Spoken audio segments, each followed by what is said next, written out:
Hey guys, what's up? It's Law coming back to ya with another episode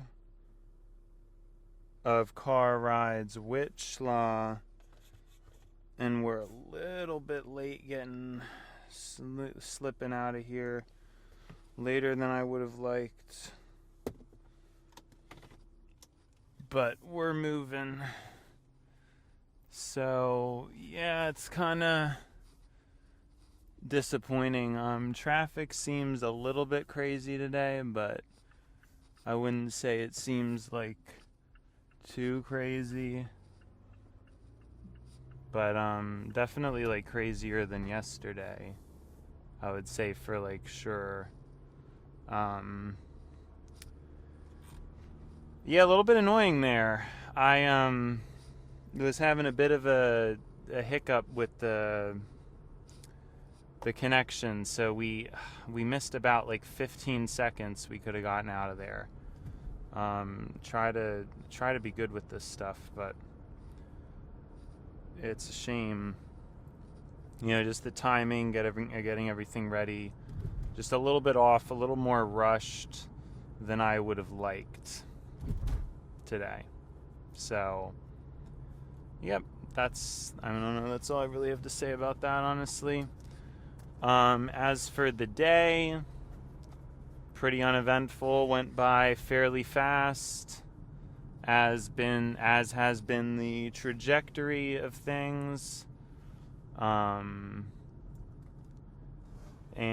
yeah, here's this deadly light again that you just can't win with these lights, man. But I really should be okay. Like, I'm serious, if this thing pulls a yellow on me, I'm gonna lash out. But yeah, no, traffic does look noticeably worse as compared to yesterday. So I don't think I'm alone in that regard. And yeah, the guy behind me, big truck, accelerates and swerves around me like, for no reason, even though we're coming up on like a clog. Yeah, it's just, what else is new? I have no idea. But anyways, yeah, I mean, the week's pretty much over. It's pretty much over. And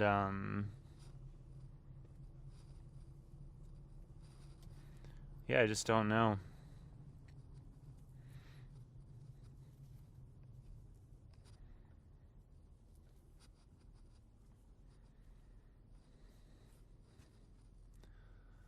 I don't really have to. I don't think I've thought much. I know I had said things in the previous episodes that I wanted to double check with GPT with, and I never did it. So that is kind of stupid of me. I know. Really shouldn't do that. Or I should. Well, I shouldn't have not done it, but I should have done it. So, you know what I mean? Yeah, you know what I mean. But yeah, I don't think I'll have to get gas today. I think I'll have to get gas next week though. I think next Monday I'll probably have to get gas. I think for tomorrow I will be okay. Even this light's a little bit, it's pretty quick. Wasn't really expecting all that. But yeah.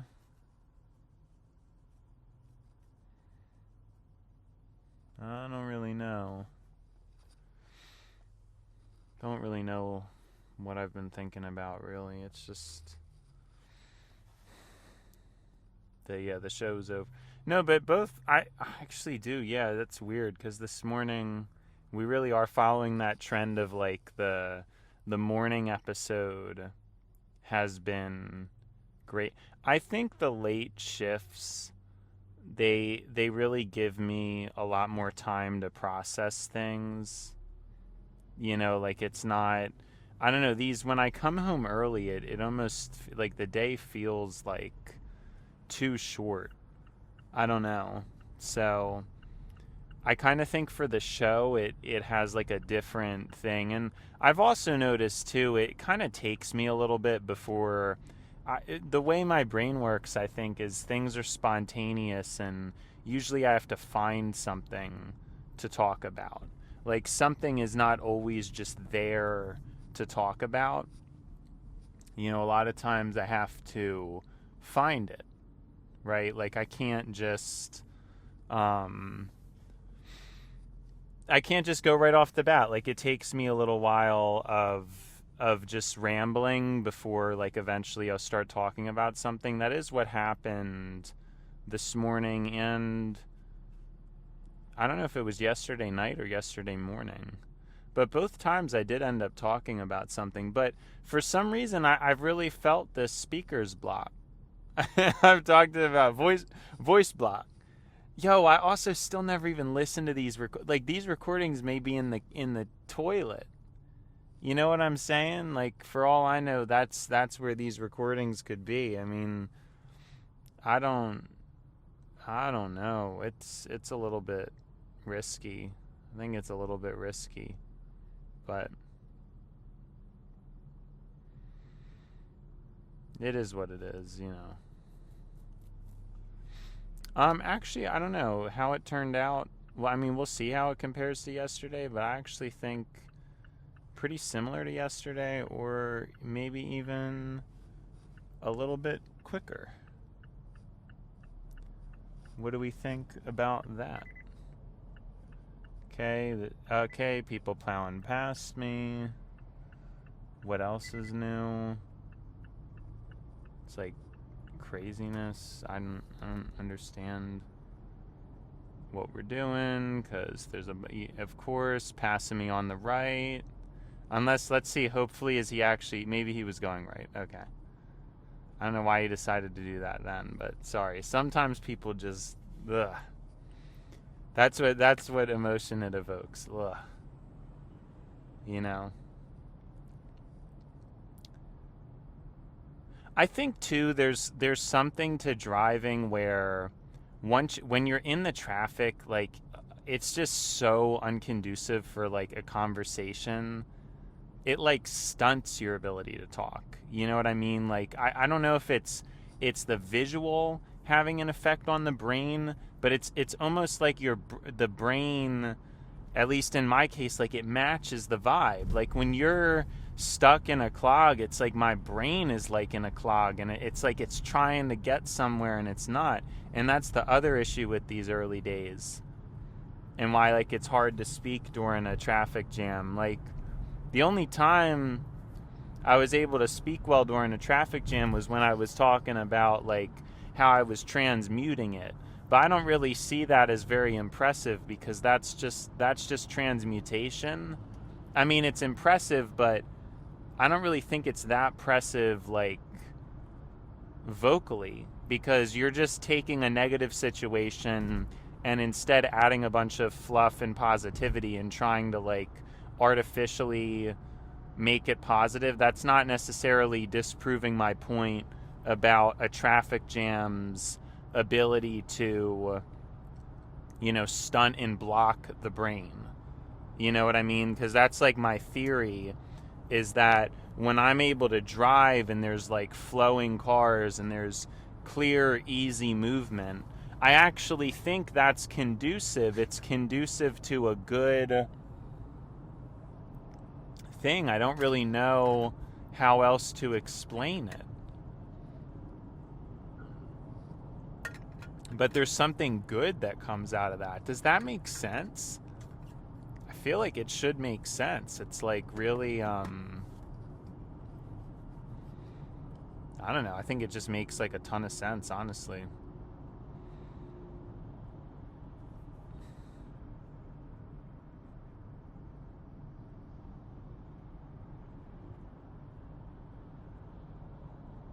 That like based on what you're seeing, it affects how your brain thinks. And I almost wonder if there's like a privilege with that, because you think about people who have certain jobs, like I've been thinking about this a lot recently, people who work at like a luxury car dealership, you're obviously, even if your wage might not really be that high, it's probably a bit higher. I would assume it's like a little bit higher because you're, I don't know, working at Mercedes or something. But the expectation is probably that you dress better, or they might even pick people based on how they look visually. I wonder if somebody was like ugly, they would not really want them. But I think it's mostly about rich look, rich dress, being well kept. Those kind of traits is kind of what I think people would want at luxury dealerships. That's kind of what I think is the and so thinking about that though, yeah, I mean that it takes a lot of work, especially for me. I feel like my aesthetic is being unkempt.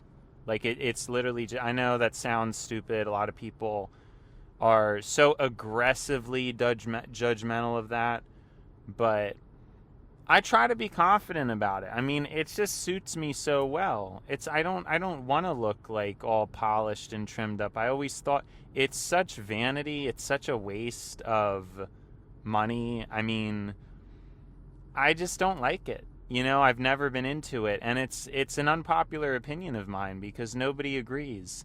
Everybody loves appearance. People are obsessed over how people look, and they will ridicule people, judge people, have all kind of words in their mouth about how people look. And it's something that just doesn't really matter that much. Like it really doesn't matter how a person looks. It really doesn't matter. And that's like the whole crazy thing about all of this. It really doesn't matter. And that's my message for the day. No, but anyways, and I'm thinking about that though, but man, it's got to do something for your mental health to be in that kind of an environment. Like, I can't even imagine. There has to be some kind of correlative value with, like, if you're living in like a really rich neighborhood with a bunch of really nice, beautiful homes versus somebody who lives like in the ghetto, in a place with a bunch of trashed housing and not really good visuals. Like, especially if you lived in some place where like all your neighbors are these big, beautiful homes and it's like slightly rural, so you get a lot of nature in there too. That's just got to do something to your head. And I know a lot of people, their brain and stuff, it might just give them arrogance. It may just make them arrogant. It may just inflate their ego. But I think for genuine intellect, there has to be something about living in an area like that, an area that's safer, more secure. Obviously, wealthier areas are typically, have more robust police and other things, which, not to mention how counterintuitive that is because, of course, we've talked about this before, like a wealthy person getting something stolen from them, that's hardly a problem. Like, you could afford one of your cars getting stolen, whereas like if something gets stolen from a poor person, that's like a legitimate life-altering conundrum. So we've talked about that before, but nonetheless, this is a true trait that does affect things. It negatively, it disproportionately is a benefit to the wealthier classes. And yeah.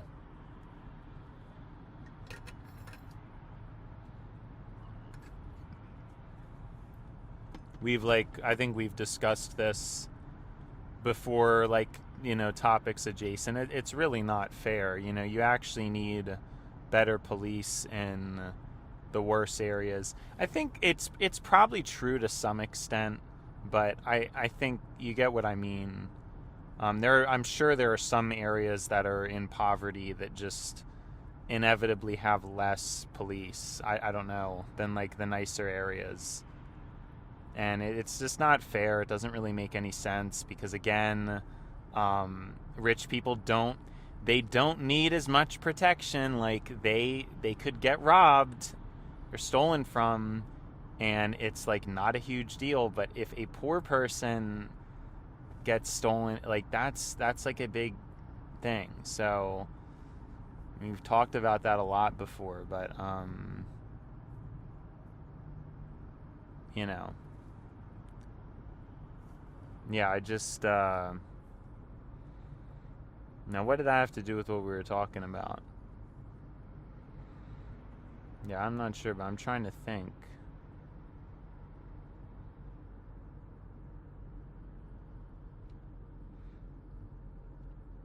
No, I'm trying to think. I don't know how much thinking I'm actually doing.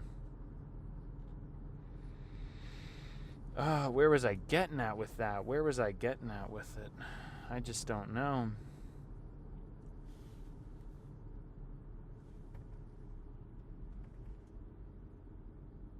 But what was the original topic? Because I know I'm talking about police and...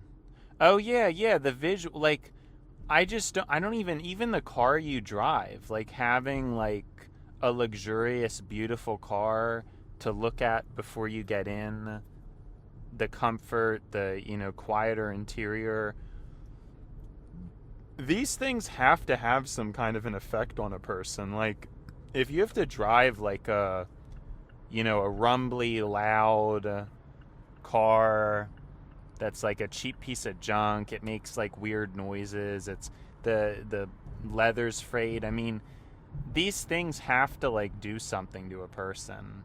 You know what? Like they just have to. Or like, if you have like tattered clothes because like you can't really afford to buy new clothes, whereas somebody else gets like new clothes constantly and it's always like ultra good condition, like new clothing, and they're switching up styles and things like that. Like there is probably some mental, like, as unethical as it is, there's probably cognitive benefits to that.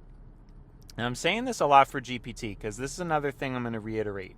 I could be dead wrong about it, but these are just theories. These are just theories that, if you're in like a more artistic environment more frequently, even like going to church, but the church you go to is like this big, beautiful church with like a bunch of artwork inside of it.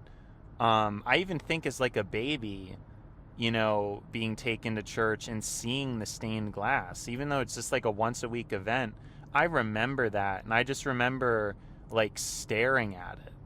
Not even just when I was a baby, but when I was a child, I would just be staring at the stained glass.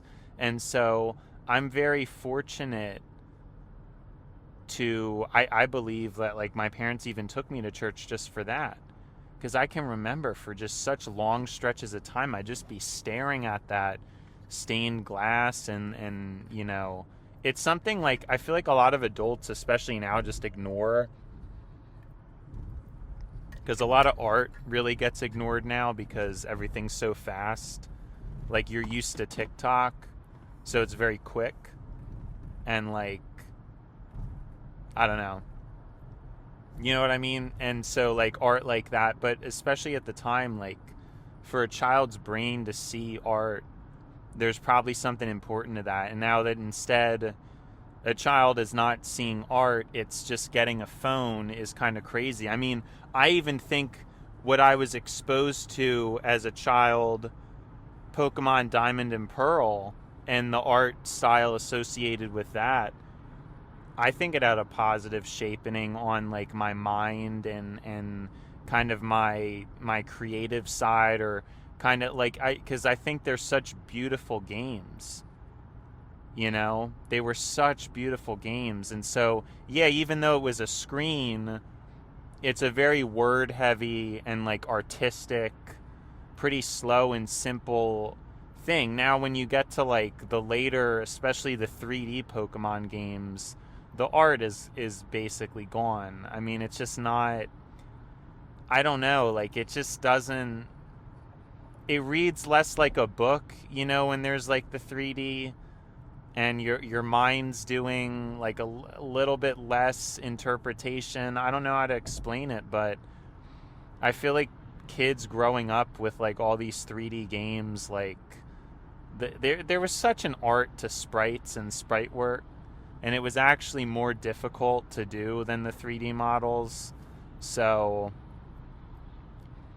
I think these things impact you. Like, I don't know. And if instead as a child I was given TikTok, I just don't think I really think that would have had an effect on my mind. So I'm saying, like, with cars and stuff, it's the same way. Like, somebody, like, these things probably matter. And somebody who's at a privileged point that can afford really nice clothing and gets like different color, different fancy outfits, they get like a fancy car given to them by their parents, they get to live in a nice area. These things are probably really beneficial, especially like financial security. Obviously, like, a lot of people who are poor, they're just gonna have higher cortisol. They just will. Their cortisol rates are going to be high, and they're going to be in rushed situations more often. That's like the other main thing. Like, when you're wealthier, you're probably rushed much less. Like, if you're late for something, it doesn't really matter. You could just reschedule. But if a poor person's late for a doctor's appointment, that's like a $200 reschedule. And like, what if that's a lot more stress? But if someone's rich, it's like, oh, whatever. This causes a lot of problems, though. And it's where one of the main things I get upset about is you have humans who are rich who just are not good people. And then, like, that's a problem. And I know the whole problem is like, well, how do you know whether a person's good or not? I'm talking about like basic traits like empathy, kindness, selflessness. These are things that really are measurable. They are measurable traits. It's not like they're not measurable traits. But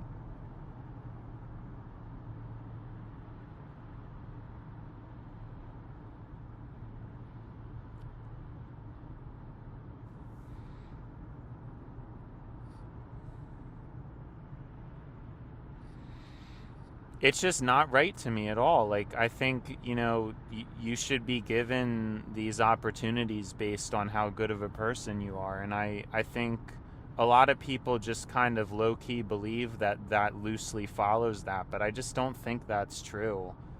I think there are a lot of people who are bad people who just get ahead just because of their parents. And then, that's it. Their parents were good with money, and like, being good with money is really the ultimate skill in this day and age. Like, it's that not much else really matters, and that's like a problem. It's a big problem, especially because when you see how a lot of the ways to become rich, it's just based on predatory behavior. Like, it's kind of difficult to get rich off of just being like an honest person. It either requires like a risky college degree or learning a trade that's actually like really like horrible work. Like stuff where it's like, yeah, you're definitely making enough money, but you come home and you're like done. You know what I'm saying? Like, you don't even, like, hard work. And I'm sure you can get rich if you work a life like that, but then you're probably gonna have like to have surgery done on you later in life and a bunch of other, what I mean? Like, not good stuff, like bad things. So it's like really difficult to actually work an honest job and just become rich. You can be lucky and get like a manager position, but most people will never become managers and likely don't have the genetics to become managers, meaning, in order to be a manager, in some ways you kind of have to look the part. In some ways you have to have the personality to it. I feel like you have to have a bit of aggression, you have to have a bit of punch to you, a bit of attitude, but not too much to the point where like it would come off as wrong. Or maybe you have to be a kiss up until you're a manager, and then, once you're a manager, then like this is the kind of nonsense that society is incentivizing. And notice I'm not like mentioning anything about being a good person. I mean, being a good person is just like not, it's just not on the it's not in the deck. It's not in the hand, let alone the deck. Like that's just like totally out of the question. Being a good person, that mainly just comes down to like whatever people happen to feel what being a good person is, like in their own opinion. Like nobody is like doing what I'm doing where it's like, let's actually try to quantify what being a good person is, and let's try to get some judgment, but some objective judgment, because I've talked about before, I don't support like opinionated judgment. Most of people's judgment, I think, is usually wrong. It's people judging people off of vain aspects, like how well kept they are, how they smell, these things that completely don't matter. Such harsh, rude judgments about those kind of things. And then when it comes to the important stuff, people typically don't even judge very much, and it's like really, it's bad, So when I talk about judgment, I want to make sure that, I mean, I completely disapprove of like vain or surface level or shallow judgment. I'm talking about like real, honest judgment, and that's like really lacking. Like, even if it's mean, even if it's hurtful, if it's accurate and if it's objective judgment, super important. And that's the problem, is that people, they think they are wise, they think they are these impressive people, and they're not. Everybody just thinks that about themselves. I was thinking about that recently too, how it's like so many people, like I talk about things that I kind of don't get over emotionally or things like that, but I have a feeling I'm probably more forgiving than an average person. Even still, even though I admit like forgiveness is something I kind of struggle with, for people who have like done me wrong or done me dirty, I have a feeling that like other people, they probably have an even harder, like they might be even worse, because you have to remember, who are all the people that like won't even admit that they have issues forgiving people? Like, I'll admit it, and I think just admitting it is already, like, the fact that I'm self-aware of it, that probably matters like a lot. I don't know, because I have a good amount of patience, and I talk stuff out. A lot of people can't even talk stuff out with their emotions. I think I hit the nail on the head with this last take, that you just have a generation of people now that have very limited conflict resolution, because they're just TikTok brain. Like, you never had like a cohesive plot. And I kind of wonder, I mean, it's a gift and a curse, because I have like exceptional conflict quantification, analysis, and conclusive abilities, but it just doesn't even matter, because people just don't care. People don't care. It's like their way or the highway. So even if I come up with the perfect answers, it just doesn't even matter. That's like the saddest thing, I think. It's just the saddest. I don't really know what else to I don't really know what else to say about it. Whereas at least if I was just somebody else, it's like I would have that peace, like I would be more similar to others and I would operate better in this world. But then you think about karmically, but then apparently everybody is judged each according to their own. And so that's kind of annoying because it's like, well, like, is there any reward, or are we all equal in God's eyes?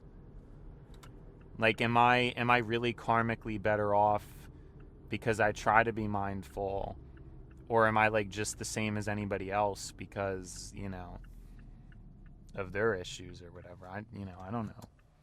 It's kind of like a conundrum, like I've kind of been dealing with for a long time now.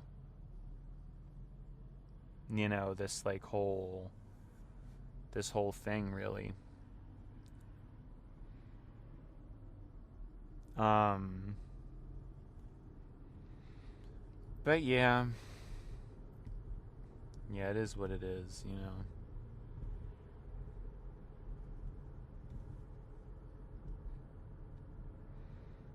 But I don't know. I guess, like, I really took people for granted. I've talked about it before. I think it's safe to say I probably had the highest amount of free time of, like, literally anybody, especially given my income. I just definitely had way, way more free time than anybody.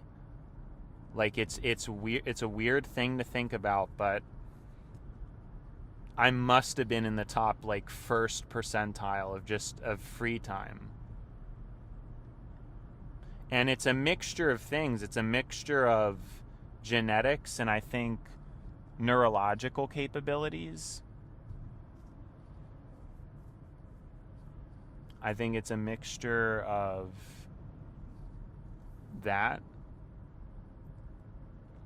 And then it's also a mixture of environment. Like, my ability to optimize is amazing.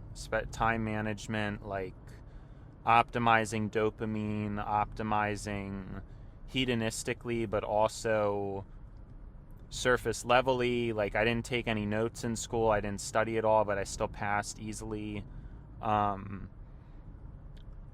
So yeah, I mean, especially for my income, it's not like my income, it really was not anything special. It was just the amount of free time, and I think the amount of peace in my household, which there was its fair share of arguing, like, don't get me wrong, but I think compared to most people, because I think everybody has like parents who argue a lot, I have a feeling I still just had way more alone time. And then particularly once I was out of high school, I actually got like even more alone time, which is kind of weird because usually people's parents are like on their kids more after high school. But in my case, no, they kind of like let me go. You know what I mean? So I think free time, and it's a luxury that I take for granted to the point where, like, I got sick of it because it's just like really, I don't know, like, you have so much free time, you have no like structure in your life, and so yeah, it's like I don't know, like, I wanted to be forced to do things, I wanted structure, but I think looking back, I definitely like I definitely appreciate things. This guy's trying to tailgate me when we literally have to stop anyway for a school bus. So he's just being like stupid and not looking ahead, and then once he actually started looking a little bit further than just me, now he's not tailgating me anymore. Isn't that like an interesting little tidbit? He couldn't look like one car in front of him to see that there's a school bus and to, I just can't, you can't make this stuff up. You just can't make it up. I almost wished I should have, because he was pushing me to drive faster. Like, I was trying to be even smarter. And he was like pushing me to drive a little bit faster, but I was trying to be smarter. But man, yeah, that's the problem with coming home at this time, is these buses. Which I think I ought to, no, I'm probably coming home at the same time, but this bus is just getting me, like, bad. Like, it's like not a good situation at all. I'm going to have to go the other way that I don't really like as much, because I can't believe this guy behind me. It's literally, I mean, he was tailgating me so hard, and it took him so long to realize, like, there's literally a school bus. Like, chill. That's why I'm driving the way I am. Like, it's just so weird. These people are like, I don't know what the problem is with their brains or whatever. Like, I don't even, just like maniac stuff. Well, I think but then, yeah, I guess, like, humans are just so, like, I have to remember, most people I don't even think, most people are not happy to be alive. Like, I'm actually happy to be alive. I think I would enjoy life a lot, But a lot of people, like, I really think, like, they're very miserable. Like, they work, but I don't think they really know why they work. They spend their money on things, but it's not very, like, effectively. It's very, like, ineffective expenditures. Like, when you spend money on things like vacations, for example, although even that it's probably good to travel. It's probably healthy, but it's inefficient. It's such a lavish, like, waste to travel, the amount of money it costs and stuff like that. But yeah, I mean, there's just, like, so much with that kind of stuff that bothers me. But yeah, I think a lot of people, they're not happy. They're, like, not sleeping well. They're not sleeping properly. I at least sleep pretty well, especially now. I'm gonna start, like, trying to force myself more to get more sleep, because, like, for a while I've kind of been, and I might feel better on 7 hours, but I really just want to start forcing 8 and just see, like, what that does. I don't know. Maybe I don't need to. Maybe it's not great, but kind of just want to push for 8. But my body kind of naturally does 7, but I think, like I said, I'm gonna start to try to sleep a little more and see how I feel. That's, like, my little experiment. Okay, this guy again. He's back. He's probably thinking, well, man, the school bus is gone. It's also a Subaru WRX, so of course I'm so much more okay with it because it's a Subaru WRX. I'm so much more okay with it. Like, if it's just a regular car, then forget it. Like, I don't, and of course they're going to a gas station too, which is, it fits. But yeah, Subaru WRX tailgating me, so much more respect for that than when it's just, like, a regular car tailgating me. I've talked about this before. Reckless drivers, look, if you're in a cool car, if you're in a sports car, that's fine. If you're in a truck, that doesn't make any sense. And honestly, most of the reckless drivers have trucks, and it just doesn't make any sense because the handling on a truck is horrible. And there's just so many people in these like regular cars that drive so fast and recklessly. Like, at least if it's the Subaru WRX, at least it's like, yeah, I mean, if they're tailgating me, they have a cool car, like, okay, that kind of makes sense, I think you get what I mean. Like, it's just very annoying and confusing, but yeah. And the episode's just about over. I honestly think probably the same amount of time as yesterday. Kind of hard to tell. I don't really know. But, yeah, it is what it is. Anyways, it has been schla, but now it's time to buy schla. So, see ya, schla.